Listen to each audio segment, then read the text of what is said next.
Assalamualaikum warahmatullahi wabarakatuh. Perkenalkan, nama saya Kansa Kinanti Andina Dewi. Saya dari kelas B nomor urut 19. Dan di sini saya akan menjelaskan mengenai metode penelitian saya yang berjudul Pengaruh BTS sebagai brand ambassador Tokopedia terhadap brand awareness Tokopedia. Yang pertama adalah paradigma penelitian. Penelitian ini menggunakan paradigma positivisme, yaitu cara pandang yang menyatakan bahwa kebenaran ilmiah dapat didapatkan melalui observasi empiris dan analisis yang logis. Penelitian ini menggunakan paradigma positivisme karena hasil dari penelitian yang kami dapat itu didapatkan melalui metode-metode dan teori-teori ilmiah. Selanjutnya adalah pendekatan penelitian. Penelitian ini menggunakan pendekatan kuantitatif. Pendekatan kuantitatif adalah cara menyelesaikan masalah dalam penelitian objektif melalui cara pemahaman faktor dan variabel yang mempengaruhi hasil. Dalam penelitian ini, data akan diolah secara sistematis dan menggunakan rumus statistik. Selanjutnya adalah populasi, sampel, dan metode pengambilan data. Populasi adalah sekumpulan orang yang memiliki ciri khas atau interest tertentu terhadap suatu hal. Populasi di penelitian ini adalah ARMY atau penggemar BTS. Sedangkan sampel adalah orang yang mewakili populasi tersebut. Sampel ini memiliki 85 orang sampel, dan sampel diambil menggunakan teknik probability sampling dengan metode simple random sampling. Selanjutnya, para responden akan disuruh untuk mengisi survei online melalui Google Form. Terdapat dua hipotesa dalam penelitian ini, yaitu yang pertama adalah H0 atau adanya pengaruh BTS sebagai brand ambassador terhadap brand awareness Tokopedia. Yang kedua adalah H1 atau tidak adanya pengaruh BTS sebagai brand ambassador terhadap brand awareness Tokopedia. Selanjutnya adalah uji validasi data. Uji ini dilakukan supaya mengetahui apakah data yang didapatkan dalam penelitian ini valid atau tidak. Karena penelitian ini menggunakan skala Likert 1-5, maka untuk menguji valid atau tidaknya menggunakan metode KMO. Dan setelah dilakukan perhitungan, KMO yang didapatkan di variabel X adalah sebesar 0,582,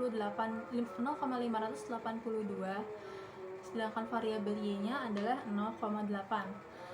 Nilai normal dari KMO adalah 0,5, maka jika nilai yang didapatkan lebih dari 0,5, hasilnya dikatakan valid, maka data yang dalam penelitian ini adalah valid. Selanjutnya adalah uji reliabilitas data. Uji ini dilakukan untuk menentukan apakah data tersebut reliable atau tidak. Dan karena penelitian ini menggunakan skala Likert, maka kita menggunakan Cronbach alpha sebagai tolak ukur. Nilai normal untuk Cronbach alpha adalah sama dengan atau lebih dari 0,6 untuk dikatakan reliable.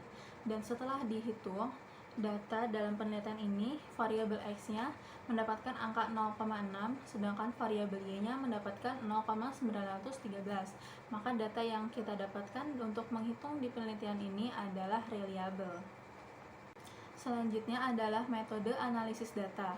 Dalam metode analisis data ini terdapat dua yang diuji, yaitu pertama adalah univariat, yang kedua adalah bivariat. Yang pertama, univariat. Setelah dihitung, univariat variabel X menunjukkan bahwa X1 mendapatkan skor 3 atau netral sebagai jawaban yang dominan. Selanjutnya X2, X3, X4 hingga X5 mendapatkan skor 5 atau sangat setuju sebagai jawaban yang dominan. Selanjutnya adalah univariat Y. Y1, Y2, Y3 mendapatkan skor 3 atau netral sebagai skor yang dominan. Dan Y4 mendapatkan skor 3 atau netral dan skor 1 atau tidak setuju sebagai jawaban yang dominan. Selanjutnya adalah uji bivariat. Uji bivariat dilakukan untuk menemukan ketertarikan antara variabel X atau BTS sebagai brand ambassador terhadap Y atau brand awareness Tokopedia. Setelah dilakukan perhitungan, menunjukkan bahwa T-table lebih besar daripada T-table, yang artinya menyatakan bahwa benar adanya ketertarikan antara variabel X dengan variabel Y dalam penelitian ini. Selanjutnya adalah keterbatasan dan kelemahan dari penelitian yang kami lakukan. Keterbatasannya diantara lain adalah kurangnya responden yang mengikuti survei dan kurang jelasnya penelitian. Dan kelemahan dari penelitian yang kami lakukan adalah kurang lengkapnya teori yang mendukung penelitian.